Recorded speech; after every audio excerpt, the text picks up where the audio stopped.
Welcome back to another episode of Rock Boys Football. Mike Elko, Texas A&M, going into year two, and I think my biggest takeaway from hearing Mike Elko get up there at the press conference stand going into spring practice was we're just farther along as a football team than when we were 12 months ago. And I don't think enough people across the country, I think Texas A&M fans probably have a pretty good appreciation for this. I don't think the casual college football fan does. How poorly run that this team was towards the end of the Jimbo Fisher era. Culture was a disaster. Mike Elko has vocally talked about how this team did not know how to practice when he took over this program. The biggest takeaway I got was not any personnel updates. It was not an update on a new transfer portal edition. The biggest takeaway I got from that press conference from Mike Elko was we are farther along as a football program. The culture's in a better spot. The continuity's in a better spot. We know how to practice. As opposed to last year going into spring practice, we spent most of spring practice learning how we want to do things under Mike Elko at Texas A&M. To me, that matters. There's going to be a lot of people across the country. There's going to be people in the national media that just say, "Hey, Texas A&M 8-4, rinse repeat." I would encourage not only Texas A&M fans, but college football fans in general to think critically about this program. I'm a Michigan fan, been a Michigan fan my whole life. It used to be, hey, Michigan, rinse, repeat, loses to Ohio State in the end of November. I spent my whole childhood losing to Ohio State. Eventually when you get the right things in place and the right players in place, that trend bucks. And I think if you're Texas A&M, you're looking for it too going into 2025. Want to get into some more general thoughts about where Texas A&M is going into spring practice. Talk about some of these, marquee positions that we're going to be looking at for Texas A&M as they go through spring practice. Before we get into it, as always, the Texas A&M fans, appreciate you guys. Many of y'all know it's been really fun for me personally talking this program since Mike Elko has taken over. The amount of support the Texas A&M fans have been showing in the comments section, it's been amazing. Appreciate you guys. If y'all do enjoy the content, consider subscribing to the channel. Much more importantly, would love to hear the preseason expectations or the expectations going into spring practice from the Texas A&M fans in the comment section. Without further ado, let's get into it. And let's start with the overall thoughts. So I think the biggest thing is, again, Texas A&M is just farther along than they were 12 months ago. It doesn't have to do with any players. It doesn't have to do with new coaching staff. It just has to do with, hey, the continuity, the culture, it's in a better spot. And the familiarity with what these players are expected to do under Mike Elko, not from a schematic standpoint, but just from a program standpoint as well. Now, the other really intriguing storyline I got from Mike Elko at the press conference stance is Lyle Hemphill. That was a sneaky addition by Texas A&M. You bring him in. I think a lot of people think he might replace Jay Bateman as the defensive coordinator. My biggest takeaway is Lyle Hemphill is a wizard at coaching the secondary. And what fires me up the most about Texas A&M is even go back to 2024 when the secondary was struggling. It was not because they don't have good football players. There's a lot of football players in that secondary for Texas A&M that will be playing in the NFL. From a personnel standpoint, from a talent standpoint, I think Texas A&M's in a really good spot. From a, gel standpoint, from a, hey, is the secondary on the same page? Are they operating the way they're supposed to in this scheme? Are they being developed and coached the right way? That was clearly not the case. You saw a lot of blown coverages. You saw a lot of just sloppy zone coverage. Lyle Hemphill coming in, it wasn't this national media news piece. I think that can do some wonders for Texas A&M in the secondary. And Mike Elko went out of his way to talk about Lyle Hemphill heading into spring practice, which I thought was notable.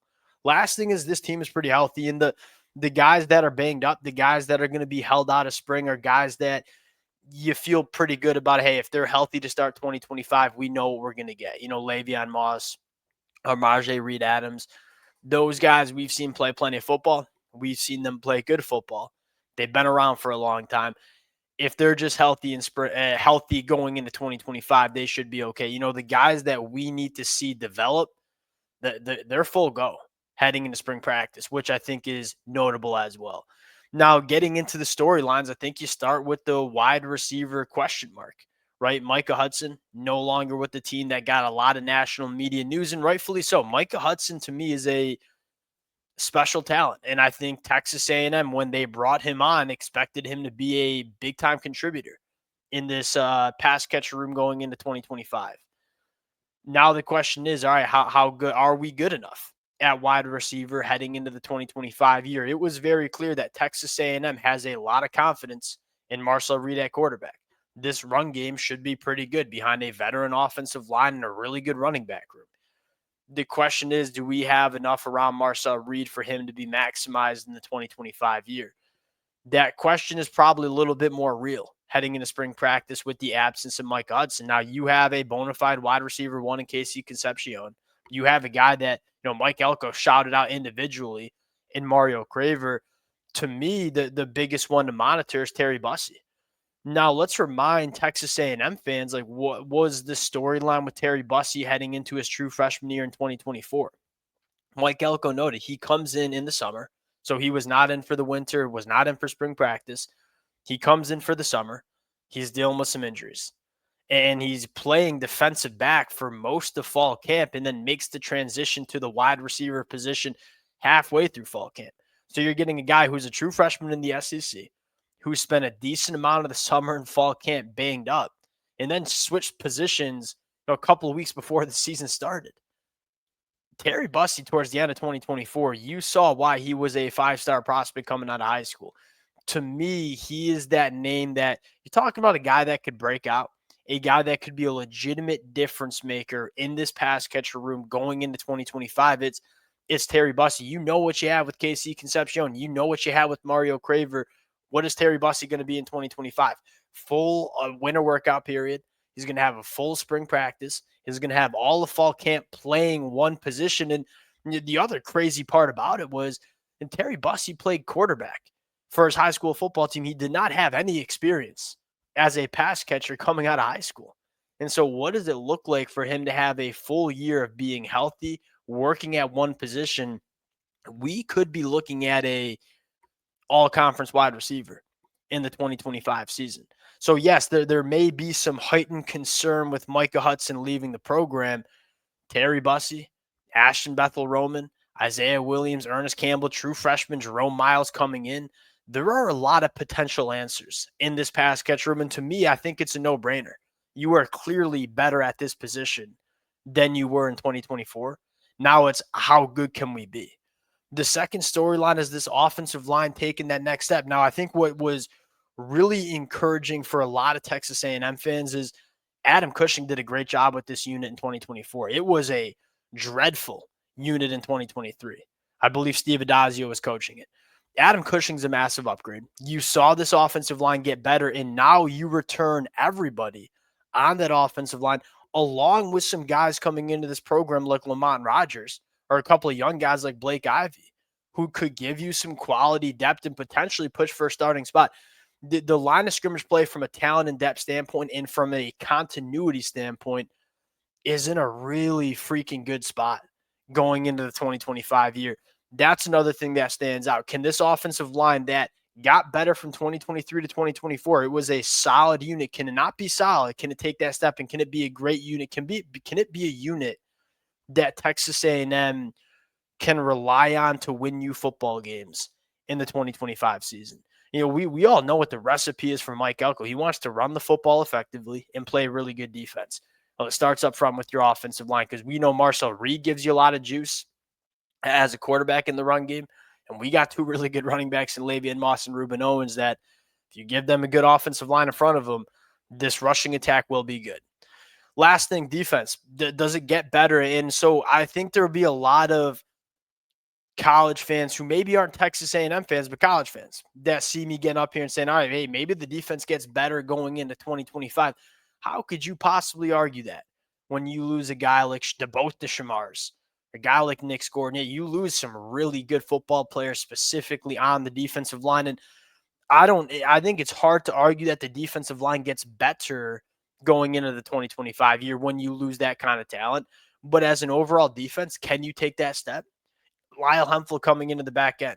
Like that secondary should be better because you return pretty much everybody. Now, 12 months ago, we highlighted the players in red. It was all red.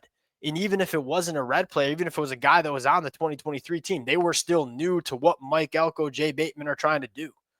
Now there's a lot more continuity. You bring in a guy like Jordan Shaw, you bring in a guy like Julian Humphrey, two guys that I think are very good football players that have significant playing experience at the power four level, but you also get a lot of guys back in the system.